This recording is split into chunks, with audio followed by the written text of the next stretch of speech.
হে everyone, good morning. এখন আমি পুরী থেকে তোমাদের সঙ্গে কথা বলছি।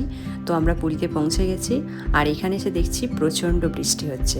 তো 2-3 দিনের জন্য তো এলাম বেড়াতে, জানি না এভাবে বৃষ্টি হলে কিভাবে ঘুরবো। তো দেখা যাক, যদি ওয়েদার ক্লিয়ার হয়ে যায় তো নিশ্চয়ই ঘুরবো। তো হোটেলে এসে আমরা, হোটেলেরই রেস্টুরেন্ট আছে, ওখান থেকে ব্রেকফাস্ট করে নিলাম, আর তারপর চলে এলাম সোজা রুমে। তো এইটা হচ্ছে আমাদের রুমটা কিন্তু বেশ পরিষ্কার পরিচ্ছন্ন, সাজানো গোছানো। আমি এখন রুমে এসে স্নান করে ট্রলি ব্যাগ খুলে একটু অগোছালো করে নিয়েছি। তো দেখো, যেখানটা গোছানো আছে তোমাদের সঙ্গে শেয়ার করছি। একটা সুন্দর ওয়ার্ড্রপ আছে, তার সঙ্গে একটা কফি টেবিল, একটা সোফা, আর সবথেকে ইন্টারেস্টিং হচ্ছে ব্যালকনি দিয়ে সি ভিউটা, দারুণ লাগছে দেখতে। আর এটা হলো ওয়াশরুমটাও বেশ পরিষ্কার পরিচ্ছন্ন। তো চলো, আবার আসছি নেক্সট ভিডিও নিয়ে। আজকের মতো এইটুকু।